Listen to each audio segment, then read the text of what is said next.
Redcast, los mejores podcasts del mundo digital.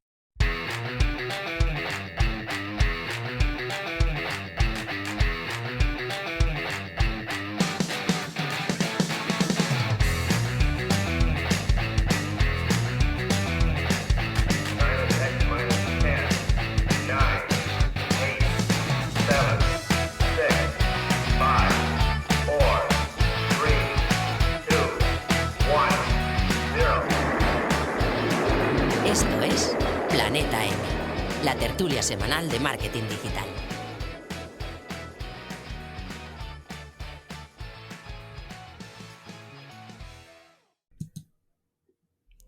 Bienvenidas y bienvenidos al episodio 160 de Planeta M by Don Dominio. Hoy haremos tertulia sobre audiolibros y más en concreto hablaremos sobre si hay o no un negocio en ellos. Para hablar de este tema tan apasionante, ya está listo el equipo de Planeta M de hoy. Hola a todos. Hola, buenos días. Hoy tenemos una tertulia a tres con dos invitados de lujo. Empezamos con Paul Rodríguez. Hola, Paul. Hola, ¿qué tal? ¿Cómo estás? Hombre, muy bien. Encantado de estar aquí de nuevo, que antes comentábamos que creo que hace unos meses ya que no me pasaba por Planeta M y esto es muy raro, ¿eh? Muy raro. Sí, Pero ya bueno, te echábamos contento. de menos. Contento de estar aquí y más con el invitado que tenemos hoy, que vamos a charlar de cosas súper interesantes. Muy bien. Os presento un poquito a Paul, aunque ya lo conozcáis. Es cofundador de Mumbler, la herramienta para lanzar tu podcast premium, y de Redcast. Su página web es paulrodriguez.com y su perfil en Twitter es @paulrodriguezriu. ¿Correcto, Paul? Correctísimo. Perfecto. Y invitado de hoy tenemos a Ignacio de Miguel. Hola, Ignacio. Hola, muy buenas, Chisco. Bueno, Ignacio, encantado de conocerte y muchísimas gracias por estar por aquí. Gracias a vosotros por la invitación. Esta yo creo que es mi primera aparición como agencia podcast en otro medio. Qué bien. Pues así como comenta Ignacio, os presento que él es fundador de Agencia Podcast y lleva desde el año 2001 desarrollando negocios en Internet a través de marcas como logic.com. Su perfil en Twitter es @IgnacioInventa. ¿Correcto, Ignacio? Correcto. Lo de Inventa no es nada pretencioso, sino que la empresa con la que hemos estado trabajando durante más de 15 años en Logic se llamaba Inventa Internet porque no sabíamos qué nombre ponerle y me he quedado con el nombre de Ignacio Inventa en todas las redes sociales. Muy bien, pues gracias por la aclaración, así también ya lo sabremos. Y por último, yo mismo, soy Chisco Acuñas, trabajo en el departamento de marketing de Don Dominio y actualmente soy el moderador de este podcast. También la cara visible en los Don Dominio Webinars, que los podéis ver en nuestro canal de YouTube. Y nos podéis seguir en las redes sociales con el usuario @dondominio. Para agradecer que seáis oyentes de este podcast, queremos ofrecerte algunos códigos de descuento. ¿A que sí, chicos? Hombre, claro que sí. Siempre vienen bien unos codiguitos de descuento. Tenemos, por ejemplo, el código PlanetaMDOM para poder registrar un dominio ojo.com por solo 3 euros. Es una ganga esto. Sí. Y además, para los que queráis tener un alojamiento para arrancar vuestro proyecto, Planeta M Host, para dar de alta el plan de alojamiento básico con un 50% de descuento. Venga, que no falte de nada aquí. Sí. Así que si queréis visitar dondominio.com, allí lo podréis ver todo. Recuerda que nos puedes escuchar en cualquier plataforma de podcast y que además, muy importante, te puedes suscribir. También recordarte que puedes encontrar el resumen de los episodios en el blog de Don Dominio, en la sección podcast.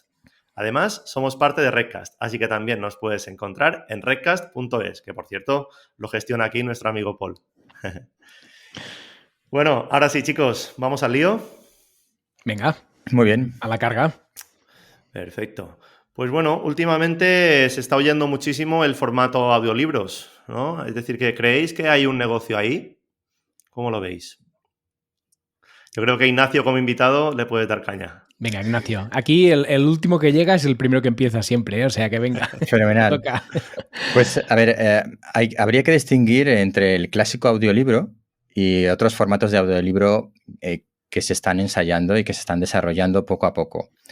En general, la verdad es que el negocio del audiolibro todavía es un negocio minoritario. Y porque las editoriales han apostado poco por el audiolibro, ahora se lo han tomado un poquito más en serio, pero su manera de comercializarlo es muy tradicional. Y eso es una barrera de entrada para los oyentes de audio en general. Y es importante distinguir entre tipos de audiolibro, tipos de producciones de audiolibro. Está el audiolibro clásico, que es la lectura del libro. Eso es el audiolibro clásico. Lo que pasa es que ahora pues, hemos evolucionado a otros formatos derivados y le metemos sonidos, le metemos música, hacemos que cada uno de los personajes, si eso se trata de una novela, por ejemplo, sea locutado por una voz diferente y sea teatralizado de tal manera que contratas a actores, no a locutores. Y entonces, bueno, hay distintos formatos de audiolibro. Todos están en desarrollo. El negocio va creciendo poco a poco, pero la realidad es que es un negocio de crecimiento lento y que desafortunadamente solo las editoriales fuertes con capacidad de inversión se pueden permitir porque, en mi opinión, es un negocio a medio y largo plazo, tirando a más a largo que a medio. Sí, yo creo que entiendo que responde un poco el hecho de que las editoriales empiecen a espabilar en este mundo, ¿no? Al hecho de que el audio está creciendo en general, ¿no? Además del tema de los audiolibros, está el tema del podcasting también, que está pegando fuerte en los últimos años, y creo que evidentemente es una tendencia que las grandes editoriales están detectando, ¿no? Que es, oye, la gente tiene más interés en escuchar cosas, ¿no? Y escuchar contenidos. Pero sí que es verdad que para mí la sensación es de que estamos aún muy anclados en el audiolibro, ¿no? En el pensar que los audiolibros son solo una persona leyendo un libro, y aquí, como bien decía Ignacio, se están habiendo posibilidades muy interesantes, ¿no? Como el hecho de pues, sonorizar los audiolibros, que haya actores, que haya música, efectos, que haya dramatización de aquello, ¿no? Y creo que aquí hay un campo súper interesante para recorrer, y el reto, que entiendo que es lo que también se refería Ignacio, será cómo conseguir que esto sea lo más democrático posible, ¿no? Porque es verdad que ahora mismo da la sensación de que solo las grandes editoriales con un buen presupuesto pueden invertir en generar audiolibros. Claro, hay 3 maneras de producir un audiolibro, 3 o 4. Una es, si uno es autor, en grabarlo uno mismo, es lo más desaconsejable del mundo. Que quede dicho, ¿no? Sí, como punto de partida general es lo más desaconsejable del mundo. Y que conste que yo he producido un audiolibro de 2 autoras y una de las autoras ha locutado su parte. Pero hay que contar con especialistas de la voz. Entonces, en este caso, este audiolibro, pues una de ellas será una especialista en comunicación.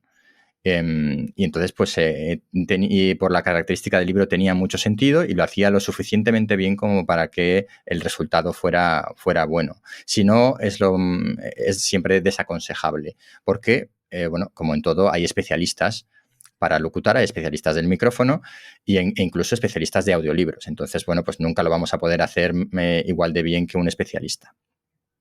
Pero bueno, digamos que ese es un caso muy particular, pero habría 3 maneras de producir un audiolibro, que es la primera en plan industrial, es decir, contratar una empresa que se dedica a la distribución de audiolibros y tiene un locutor en nómina, al que le dan unas indicaciones y él solito se locuta el libro, repite lo que crea que tiene que repetir, hay un editor de sonido que monta los trozos y se acabó. Eso es súper económico porque el locutor y el editor están en nómina y ya está. Esa es la manera industrializada de hacerlo. Luego está la manera un poquito más personalizada, que es tú contratas a un locutor freelance. En general, casi todos los locutores son freelance. Algunos tienen algunos contratos con compañías, pero en general son locutores freelance. Y ellos hacen toda la producción. Hacen la locución, hacen la grabación, la edición, etcétera. Y sale, pues bueno, relativamente económico, aunque ya el precio empieza a subir un poco.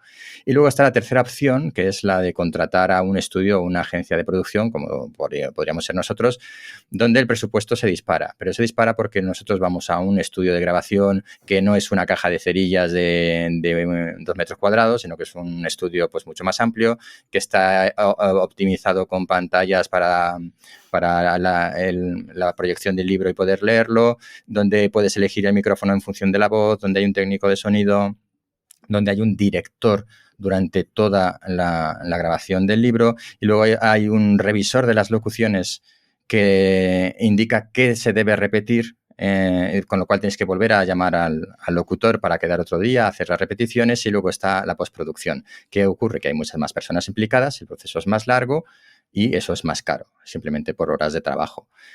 ¿Compensa o no compensa hacerlo de esta manera con respecto a la manera industrial? Pues eso ya depende no solo del presupuesto, sino de la calidad que uno quiera obtener. ¿Es mala la calidad del proceso industrial? No, no es mala, pero aquí estamos en la situación de cualquier negocio en la que para aumentar un 20% la calidad tienes que gastarte mucho más dinero, ¿no? El coste que supone, el esfuerzo que supone aumentar un poco la calidad, pues llega un momento en que requiere un esfuerzo muy grande y estamos en el caso. Probablemente la producción con todo este equipo mejora en un 20% la calidad del resultado, pero claro, el coste pues se dispara 2 o 3 veces con respecto a la producción industrial. Y eso hace que al final solo las grandes editoriales apuesten por el formato y además tienden a apostar por el formato industrial. De hecho, ya en la edición de libros en papel te encuentras con editoriales con cierto renombre que tienen errores de estilo en los libros, errores de traducción, que dan muchísima rabia cuando los detectas. Si ya lo hacen en su formato convencional o tradicional de toda la vida, que es el papel, pues en el formato de audio tampoco buscan la perfección, ¿no? O la optimización máxima, con lo cual, bueno, pues se suele tender hacia la producción industrializada, que es relativamente sencilla y un poquito más económica que lo que sería una producción súper especializada y personalizada. Entonces, es sencillo elaborar un audiolibro. Ahora también tenemos que valorar qué tipo de audiolibro queremos y qué calidad queremos. Porque desde luego si queremos que cada personaje de una novela esté interpretado por un actor, hay que gastarse el dinero. Eso ya es no solo en cada cantar. Porque no valen locutores, o sea, no vale un lector de un libro. Tienes que contratar actores. Y eso es otro nivel distinto. Hay que hacer una selección, hay que hacer un casting.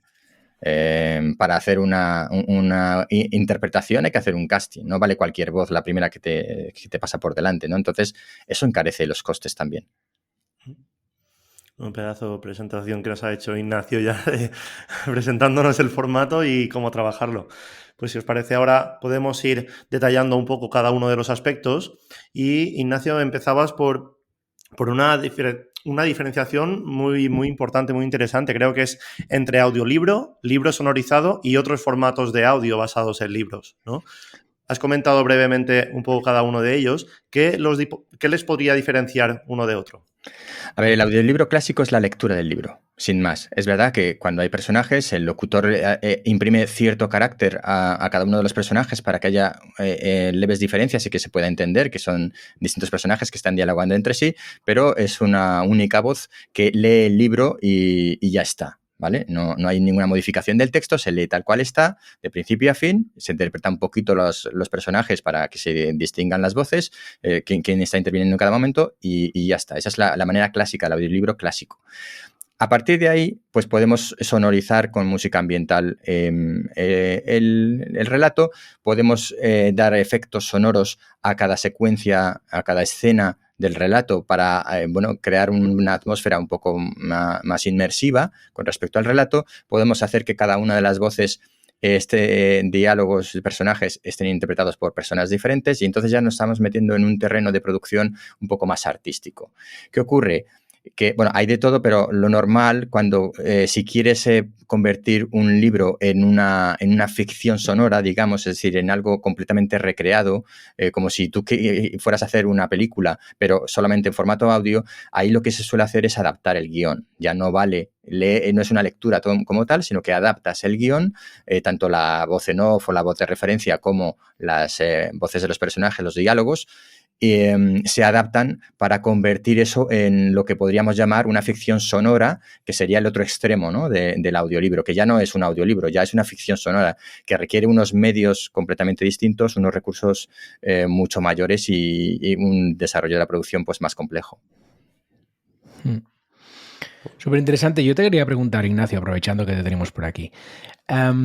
¿Tú crees que hay espacio ahí para producciones independientes un poco más pequeñitas que no sean producciones solo que vengan de grandes editoriales? Es decir, ¿hay espacio ahí para que profesionales de la voz, actores, guionistas y demás busquen un hueco en este sector? Bueno, mi apuesta es que lo hay porque es lo que queremos hacer nosotros en Agencia Podcast, especializarnos en la ficción sonora y en el documental sonoro. Lo que pasa que es caro. Es decir, nosotros no hemos sacado todavía nuestra primera producción de ficción sonora, estamos trabajando en ella desde hace bastante tiempo, pero no la hemos sacado porque requiere una inversión muy elevada. O sea, pensar que en el caso de ficción sonora pura, es decir, actores que al final pues vas a tener mínimo 5 actores, pero lo normal es que te encuentres con 7, 8, hasta 10, 12 voces en un episodio. Pues elaborar un guión de 10-15 minutos y producirlo te puede costar, nuestros cálculos están en 3.500 euros por episodio. Eso es una barbaridad, porque una historia no va, lo normal es que tenga 4, 6, 8 episodios por lo menos, ¿no? O 10. Entonces, el coste que tiene de producción es muy elevado. Pero tienes que pagar guionistas, tienes que pagar revisores de guiones, porque tienes que pagar un casting, tienes que pagar estudio, tienes que pagar actores. Hay que revisar, la postproducción es muy laboriosa. Entonces, ¿hay hueco? Sí, lo que pasa es que vamos despacio porque es caro. Entonces, bueno, ya hay cosas que se han hecho, sobre todo con 1 o 2 voces nada más, con guiones específicamente creados para ficción sonora con pocas voces, con solamente un par de voces para reducir los costes de producción. Mucho guionista o productor freelance que es multitarea y eso también reduce los costes, porque grabas en home studio, no te vas a un estudio ni coges el mejor micrófono del mundo, sino que coges el que tienes, que no deja de ser un buen micrófono, pero no es el de estudio que vale 3.000 euros o 4.000 euros. Entonces, hay formas de reducir los costes. Depende un poco de lo que quieras. Nosotros, bueno, yo lamentablemente tengo un problema y es que soy muy perfeccionista y me gusta, si puedo alcanzar a mejorar el producto, llegar a lo mejor, pues voy a lo mejor, pero claro, eso requiere usar micrófonos de 4.000 euros que no están al alcance de cualquiera y que cuestan el alquiler del estudio con esos micros, pues cuesta tenemos un precio hora que no te lo quita nadie, ¿no? Sí, sí. Entonces, hueco hay hueco. Yo creo que iremos avanzando y profesionalizando cada vez más y complicando cada vez más este tipo de producciones en función de la audiencia también, porque al final es necesario que la audiencia coste de alguna manera estas producciones, o bien de forma directa o bien porque haya un mercado publicitario, que es por donde de momento las grandes productoras, digamos, están apostando por introducir el mercado publicitario en los audios y de esa manera rentabilizar las producciones. Y comentabais que es sencillo crearlo, sí, pero después si lo queremos profesionalizar, así como estaba comentando Ignacio, ya se necesitan muchísimas herramientas, ¿no? ¿Podríais detallar un poquito las herramientas que se pueden necesitar a la hora de crear uno? A ver, nuestro proceso de creación para que, bueno, si es un libro, simplemente, pues el director, yo creo que debe haber siempre un director. No vale con una simple lectura de un libro. Tiene que haber un director que decida qué tono le va a dar, que revise los volúmenes de las voces en cada escena, bueno, pues que dirija la interpretación de esa lectura, ¿no? Yo creo que es importante. Entonces, bueno, pues hay que hacer un estudio del libro, ese director tiene que decidir cuál va a ser el planteamiento, qué es lo que encaja mejor con el libro o con la línea editorial, si es la editorial la que quiere hacerlo. Después hay que hacer un casting de voces, eso significa pues que tienes que pagar unas pruebas y tienes que valorar qué es lo que puede aportar cada voz. Yo me he encontrado con locutores a los que les he encargado un libro y me han dicho, después de haber cerrado el acuerdo y todo, de haber empezado, dicen, mira, no puedo hacerlo, porque este tipo de libro no va conmigo, me cuesta mucho esfuerzo, no llego a entender las partes que son un poquito más técnicas y no me merece la pena porque el esfuerzo que me va a llevar va a ser enorme y no voy a hacer un buen trabajo, ¿no? Entonces, lo primero es pararse a estudiar en lo que quieres hacer. Si nos vamos al otro extremo de la ficción sonora, pues hay que tener una buena historia, hay que estructurar esa historia en episodios, en capítulos, hay que hacer una escaleta con un resumen del guión de cada episodio, hay que elaborar el guión. Nosotros mandamos los guiones a revisar a un revisor de guiones. Antes de una vez que tenemos el guión, ahora entonces vamos a ver cuántas voces necesitamos, voces masculinas, voces femeninas, qué tipo de voces queremos, hay que hacer ese casting. una vez que tienes el casting, tienes las voces asignadas, pues hay que ir a estudio. Las jornadas de estudio para grabación son larguísimas, pero la voz es una herramienta que se desgasta mucho, entonces hay que tener cuidado con ella. Calculad que cada minuto de grabación efectiva, de audio efectivo final, en una producción de audiolibro o de ficción sonora, vamos a emplear aproximadamente el doble de tiempo en grabación, en estudio, del tiempo final resultado, ¿vale? ¿Por qué? Pues porque haces pausas, porque tienes que repetir cosas, porque una vez que ya te está terminado, tienes que escuchártelo todo y ver dónde hay fallos o dónde no se ajusta, no se ha podido ajustar en tiempo real, donde no se ha hecho lo bien que se podía hacer y se puede mejorar, y entonces vuelves al estudio otra vez a regrabar determinadas partes. Hay que tener cuidado con los volúmenes de las regrabaciones o de las distintas sesiones de grabación, porque tienen que quedar en el mismo tono de voz, en el mismo volumen, y hay veces que, hombre, los volúmenes con software tú los puedes modificar, pero el tono de la voz puede variar de un día a otro, y eso puede ser un problema. Hombre, si lo escuchas en el coche, no te vas a enterar de esos detalles. Ahora, si tú lo escuchas en el sofá con unos buenos cascos, sí te vas a percibir esos detalles, ¿no? Y entonces depende también de lo perfeccionista que seas produciendo el audio. Vaya, cuántos detalles, ¿no, Paul? Sí, sí. Es que, os estoy dando una chapa terrible aquí. Sí, no, pero es súper interesante, pero claro, aquí la reflexión es lo que dice Chisco. Hostia, joder, a ver, para hacer un buen trabajo, una buena producción, si quieres hacerlo bien, pues hay un trabajazo ahí de horas, de profesionales, de recursos bastante importante. De hecho, yo lo que me estaba preguntando cuando te escuchaba, Ignacio, es, vale, todo este trabajazo de producir estos contenidos tan buenos, luego, ¿cómo se recupera esta inversión, ¿no? ¿Cuáles son los canales que luego tenéis para monetizar esto? ¿Dónde se vende un audiolibro o una ficción sonora? Eso es un problema porque si tú eres un autor independiente y imagínate que encargas tu audiolibro, no tienes dónde venderlo. Esa es la realidad. ¿Por qué? Porque el gran distribuidor de los audiolibros, que es una compañía internacional, solo firma contratos con editoriales que tienen un volumen. ¿Por qué? Porque, entre otras cosas, los beneficios que se obtiene de cada uno de los audiolibros es muy pequeño, y entonces no tiene sentido en remunerar por un único audiolibro, sino por una colección o un grupo de audiolibros. Uh-huh.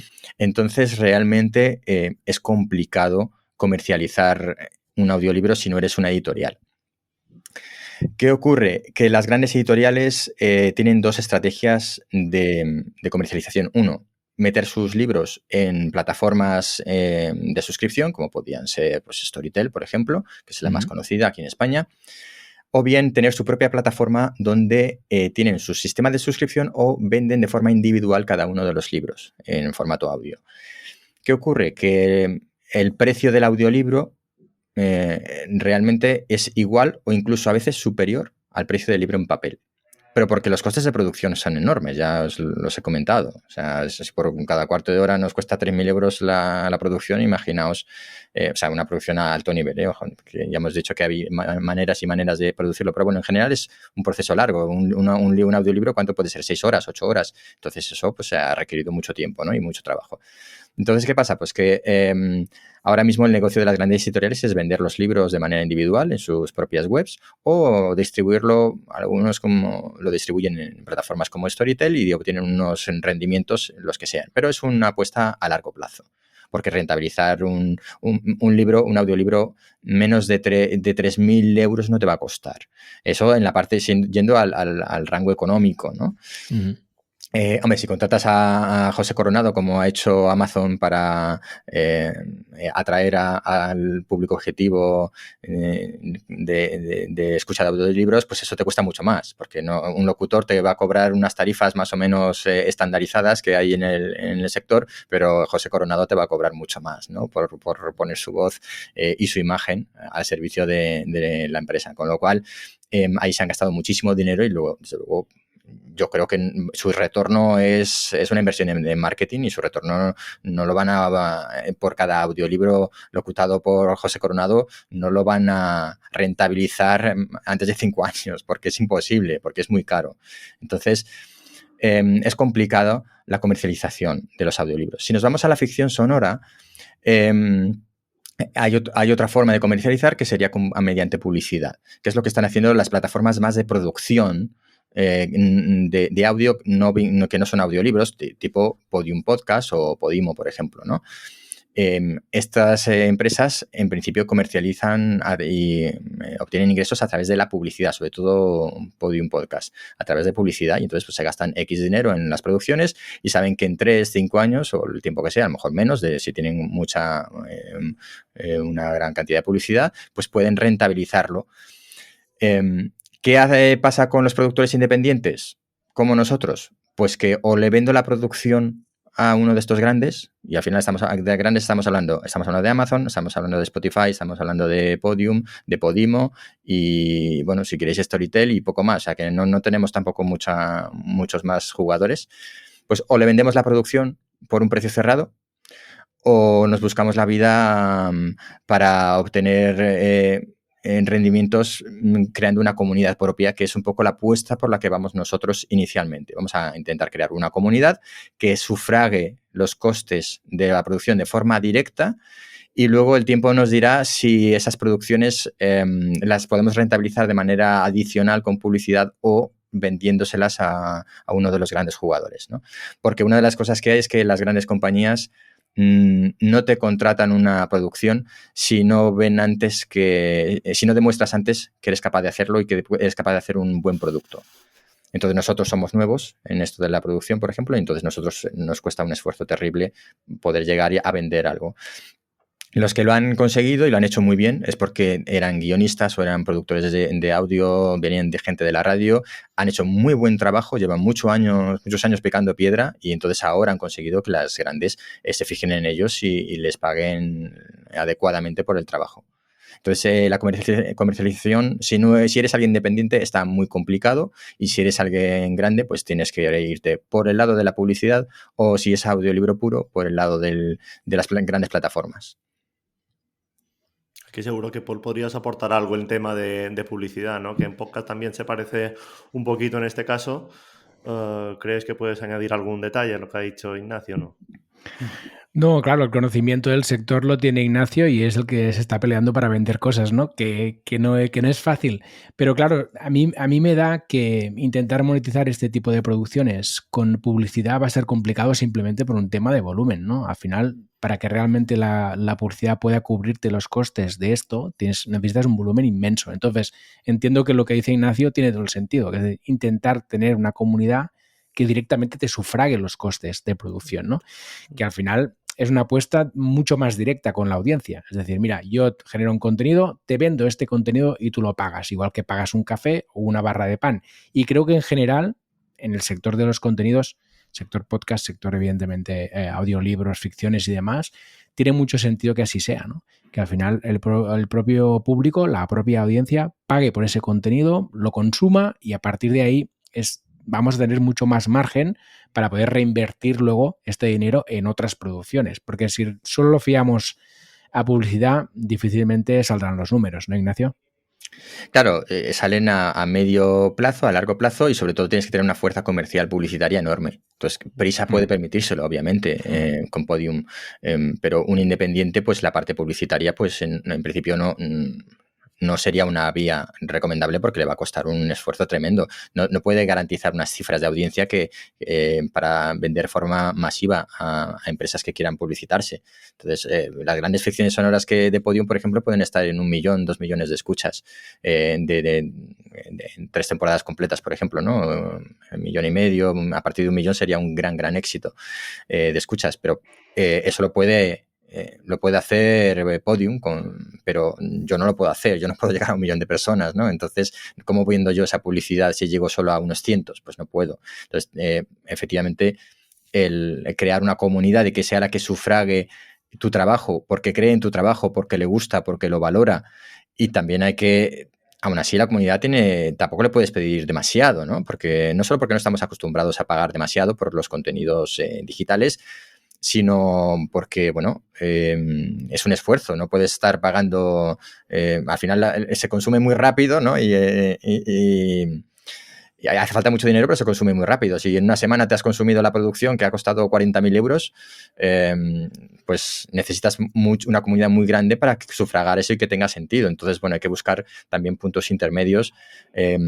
Algún tipo de patrocinio se puede buscar, que además de que una comunidad te sufrague parte de los costes de producción. Y luego, pues, lamentablemente quizá hay que bajar un poco las expectativas del producto y no sé, ir tan a lo grande, ¿no? No hacer superproducciones, aunque a todos nos gustan las superproducciones, pero a lo mejor no hay que ir a hacer superproducciones inicialmente para poder rentabilizar el resultado.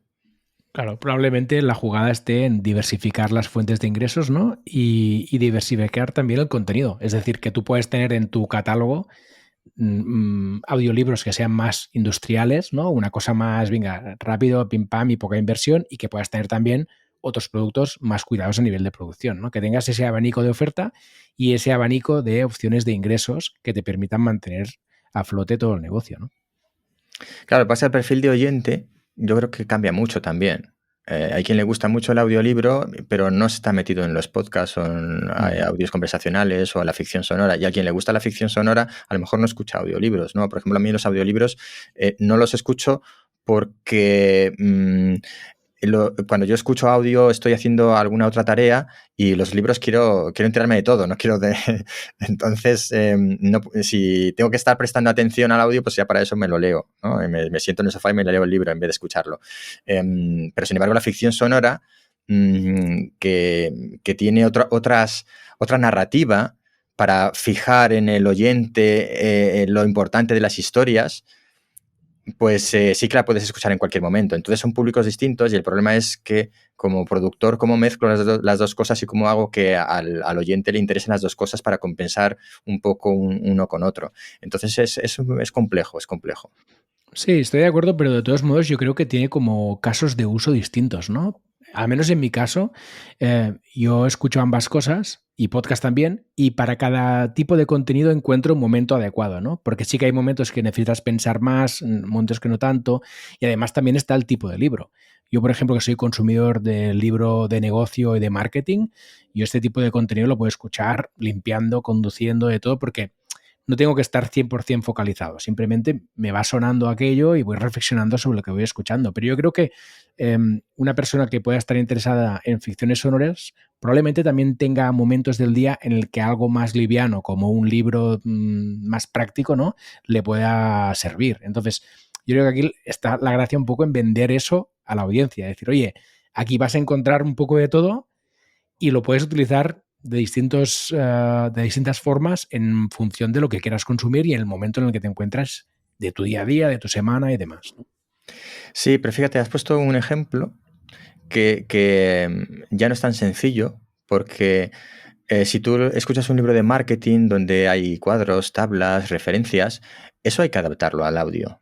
Si tú haces una lectura pura y dura de ese libro, el resultado no es muy grato, porque como oyente te perderías información, ¿no? Nosotros hemos adaptado guías, manuales prácticos de temas financieros al audio y hay que hacer un trabajo de adaptación. No puedes hablar de siglas, tienes que desglosarlas. Cuando hay una tabla, tienes que explicar cómo explicas una tabla, ¿no?, en audio.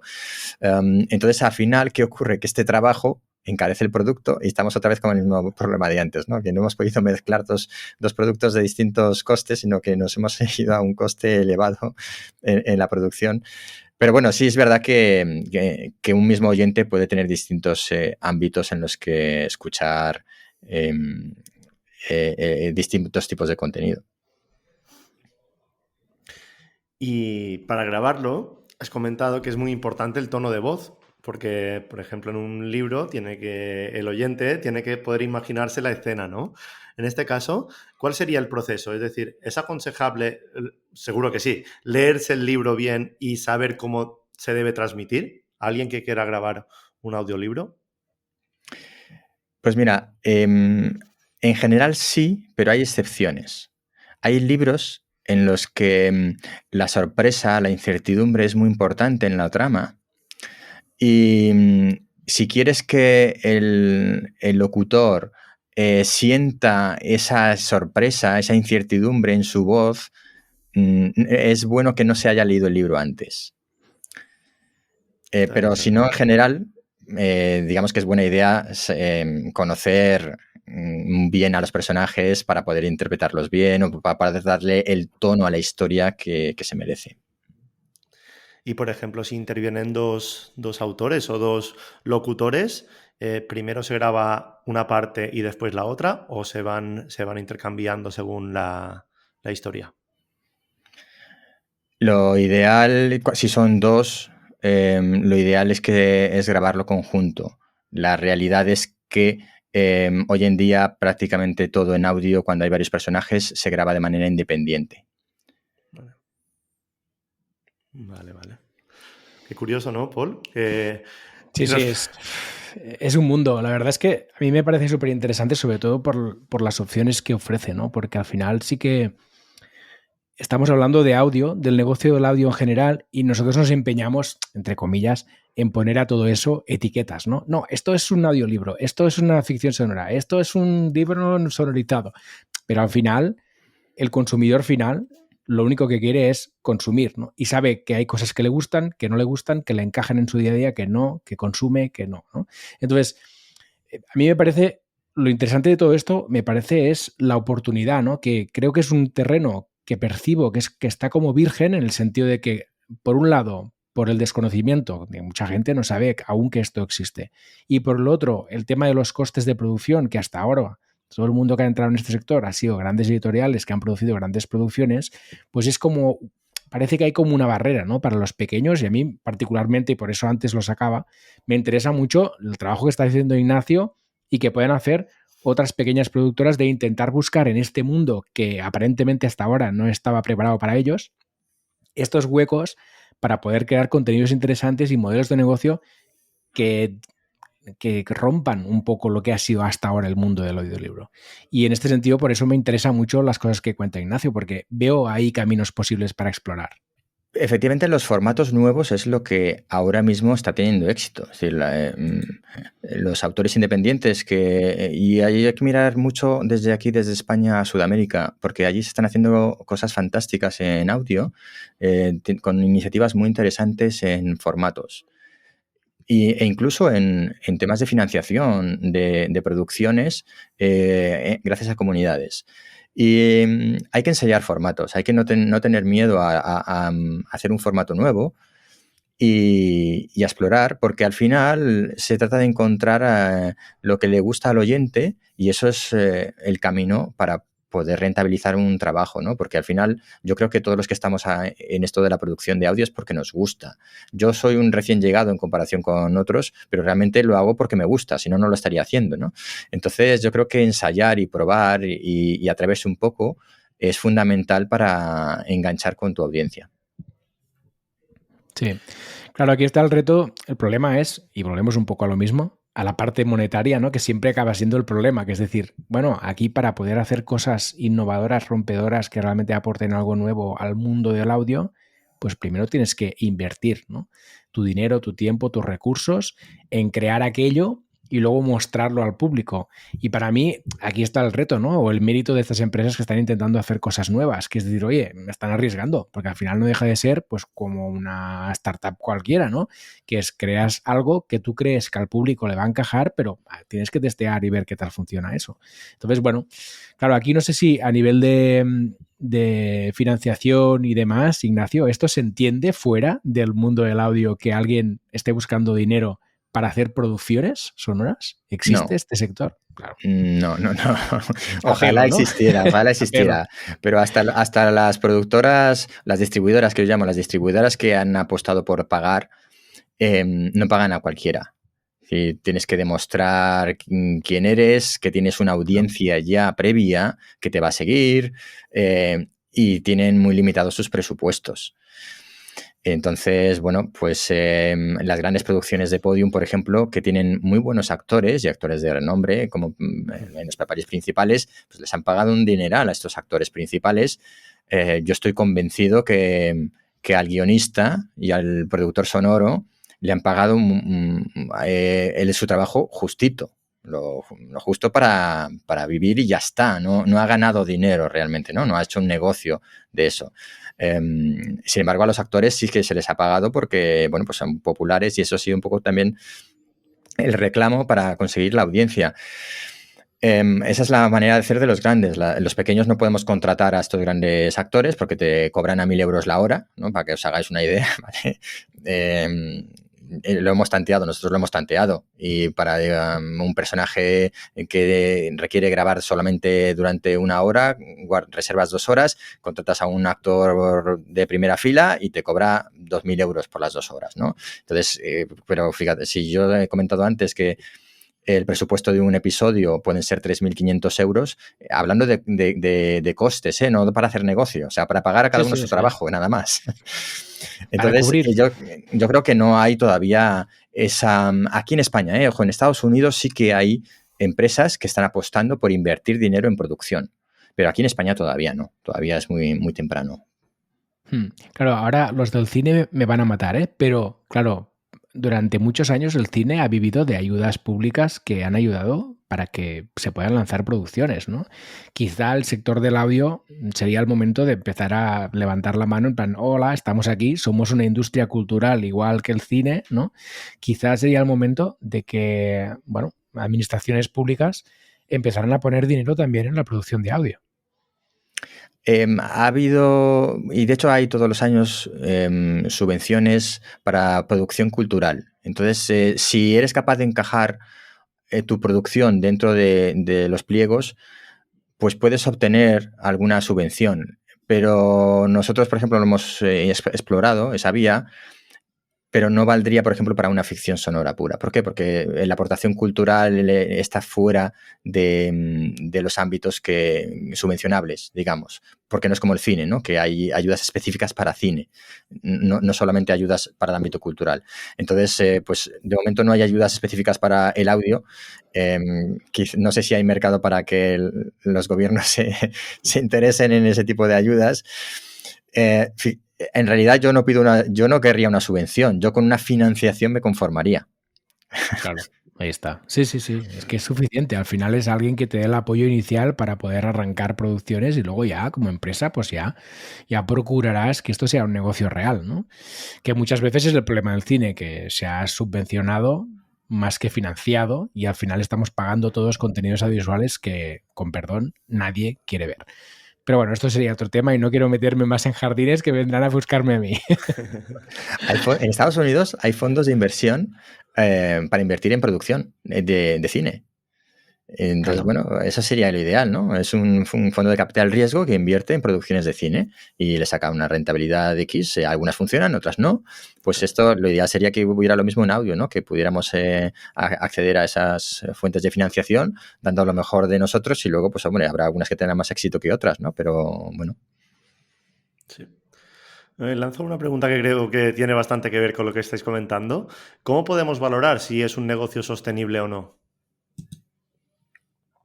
Ignacio. Si te lo planteas a medio plazo y consigues crear una comunidad que te siga, yo entiendo que sí, desde luego es nuestra apuesta. Entendemos que sí hay negocio y que y además cuando seamos capaces de demostrar que hacemos productos interesantes, de hecho los que han sido ya capaces de demostrar que hacen productos interesantes siguen siendo contratados y son contratados por las grandes productoras que tienen más fondos. Entonces yo creo que sí, que el mercado solo puede crecer e ir a más. Será un negocio sostenible, pero hay que planteárselo a medio plazo y tener otras fuentes de financiación. O sea, nosotros digamos que vamos a financiar la producción de la ficción sonora gracias a la producción de podcasts más convencionales, que ahora son videopodcasts, ¿no? La última petición que nos han hecho es un videopodcast. Y entonces, pues hay que comprar otro aparataje, ¿no? Y diferente. Pero bueno, al final nosotros nos centramos en el audio. Hacemos algo que no hacen otras productoras de vídeo, que es curioso, que es que nosotros editamos a tope el audio de los vídeos. Y eso es algo que, por ejemplo, no se lleva mucho en el sector y yo creo que también es algo que hay que poner en valor. Nosotros, si grabamos un video podcast, vamos a editar el audio de ese video podcast. Y si vamos a exteriores, como nos han encargado, vamos a grabar el canal de audio de manera independiente al canal del vídeo. Porque para nosotros el audio es importante, es muy importante y lo vamos a tratar no solamente vamos a montar las imágenes para que quede bien el montaje con 2 o 3 cámaras, sino que vamos a hacer que el audio esté completamente procesado, vamos a reducir el ruido que pueda haber, cada crack que haya lo vamos a quitar y vamos a dejar un audio muy limpio, como si fuera eso una emisión de un podcast solo en audio, ¿no? Aunque lleve vídeo. Y entonces, bueno, hay mucho por hacer. Yo creo que eso al final con el tiempo pues se va a valorar también y que, bueno, pues que a lo mejor llega un momento en que la industria audiovisual no es el audio por un lado y el vídeo por el otro, ¿no? Sino que llega a ser algo que se fusiona en algún punto. Sí. Sí, claro. Yo aquí el reto que le veo a eso, y evidentemente como cualquier otro negocio, es el llegar a la audiencia, ¿no? El conseguir llegar a la audiencia, porque sí que es verdad que ahora mismo, pues quizá mucha gente, los que sepan qué es un audiolibro, que no son muchos, yo creo aún, tienen este concepto muy ligado a plataformas, ¿no? A Storytel, a Audible, la plataforma que sea, donde han escuchado probablemente los primeros audiolibros que han descubierto. Claro, para mí el reto de cualquier productora de contenidos, creador independiente de contenido en audio, lo que sea, es conseguir llegar al público, ¿no? Y conseguir mostrar el producto, porque más allá de que sea un producto de calidad, que en tu caso está clarísimo que lo produces, es cómo conseguir que esto no se quede en un cajón, ¿no? Llegar a la audiencia y que esta audiencia consuma tu contenido y esté dispuesta a pagar, también es un gran reto aquí a nivel de marketing, ¿no? A nivel de comunicación, de hacer llegar esto y que la gente lo conozca, porque, bueno, no es fácil. Claro, a nivel de marketing nosotros hemos apostado por elaborar también historias transmedia. Es verdad que nuestro fuerte es el audio y que queremos producir audio, pero hemos tomado la decisión de complementar ese audio con algo más. En este caso, ilustraciones tipo cómic.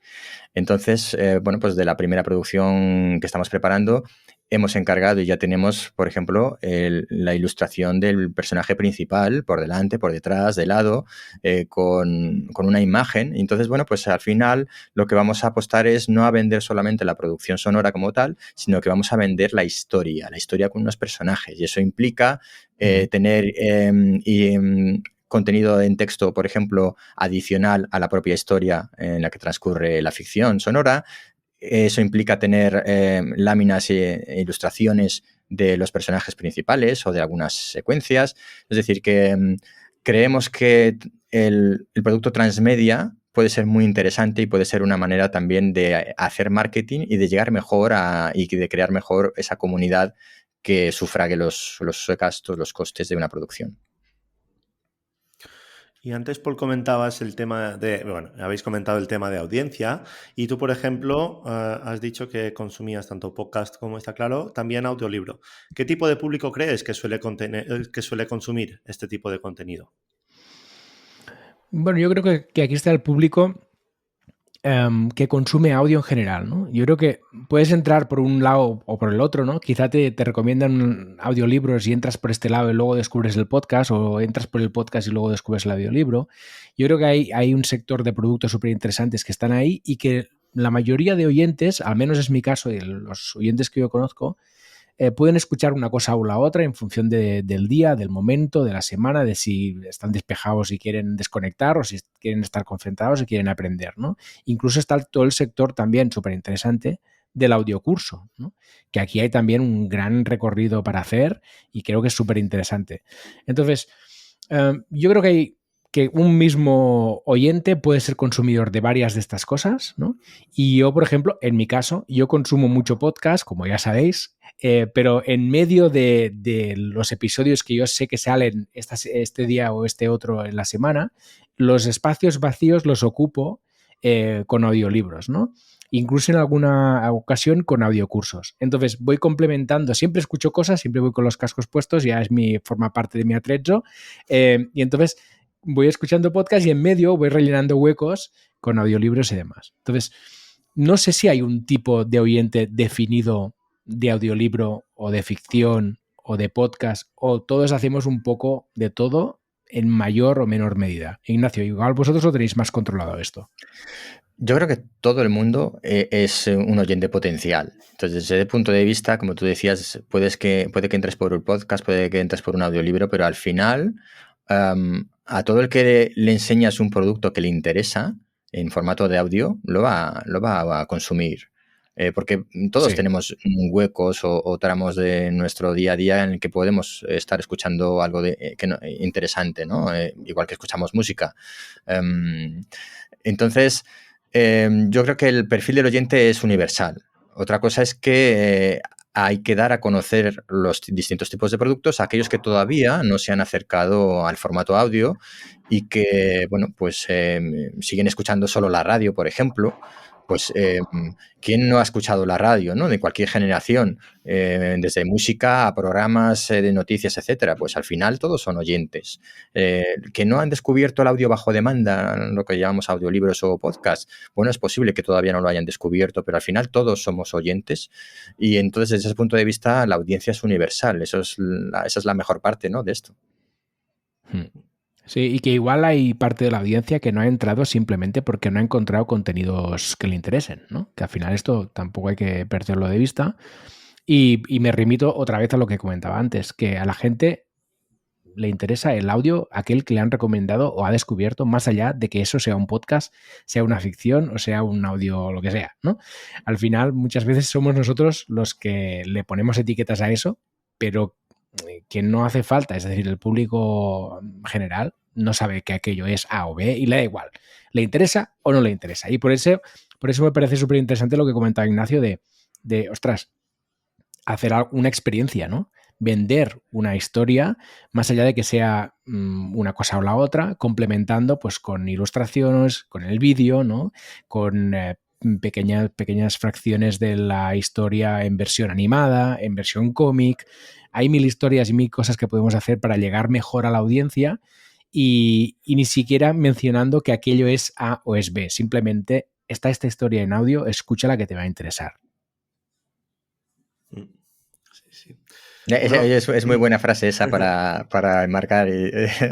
Tenemos historias en audio, escúchalas, que te van a y ya gustar. está, y en la etiqueta ya se le ponemos nosotros, pero tú disfruta, ¿no? Es un poco eso. Sí. Pues muy bien, bueno, qué interesante. Es decir, que es un formato que da para mucho y va creciendo día a día, ¿no, Ignacio? Es decir, que seguro que veremos mucho contenido. Sí, yo creo que va creciendo despacio, pero va creciendo y de hecho los que nos dedicamos a la producción, pues cada vez hay más oportunidades y desde luego a nosotros no nos faltan las ideas, ¿no?, de historias de todo tipo para poner en marcha. Será un problema de dinero en todo caso, pero no de creatividad, ¿no? Eso es. Eso está claro. Eso es. Muy bien. Bueno, pues si os parece, chicos, para ir terminando el episodio, podéis dar algunos consejos finales, algunas conclusiones, 2 o 3 frases cada uno, para alguien que quiera lanzarse a empezar a producir audiolibros.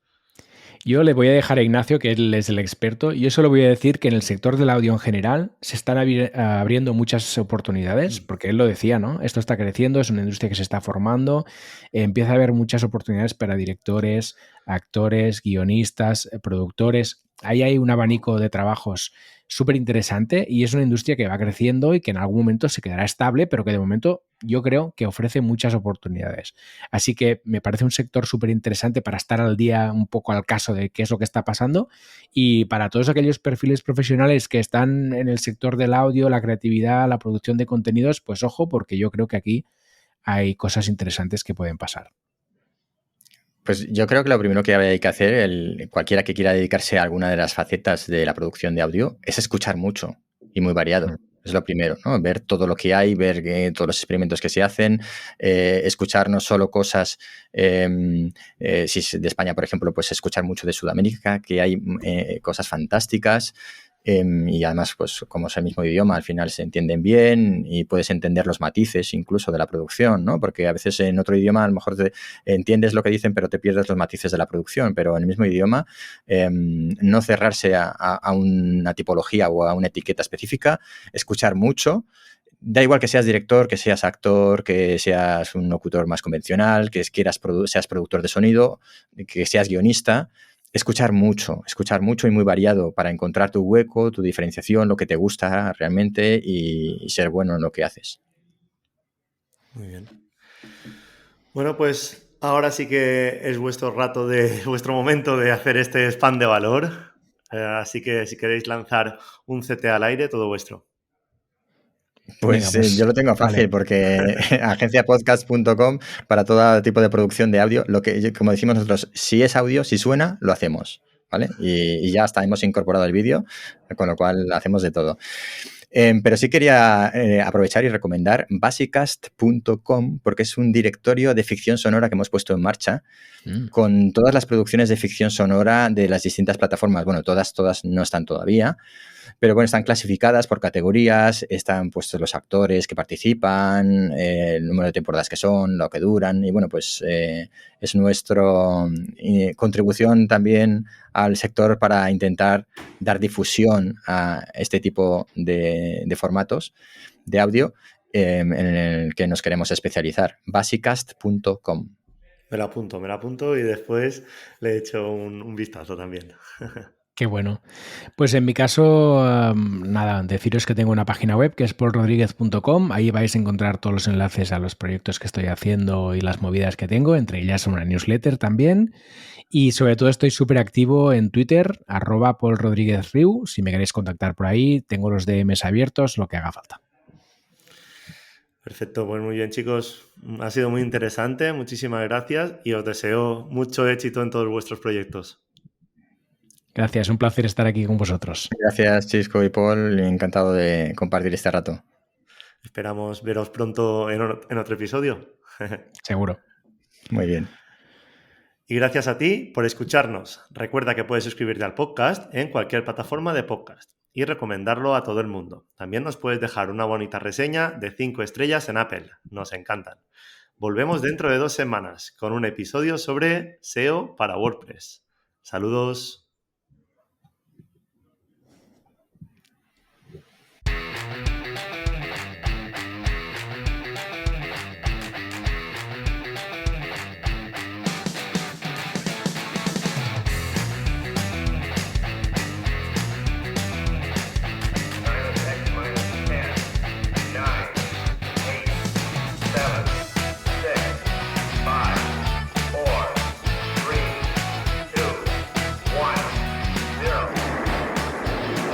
Esto es Planeta M, la tertulia semanal de marketing digital.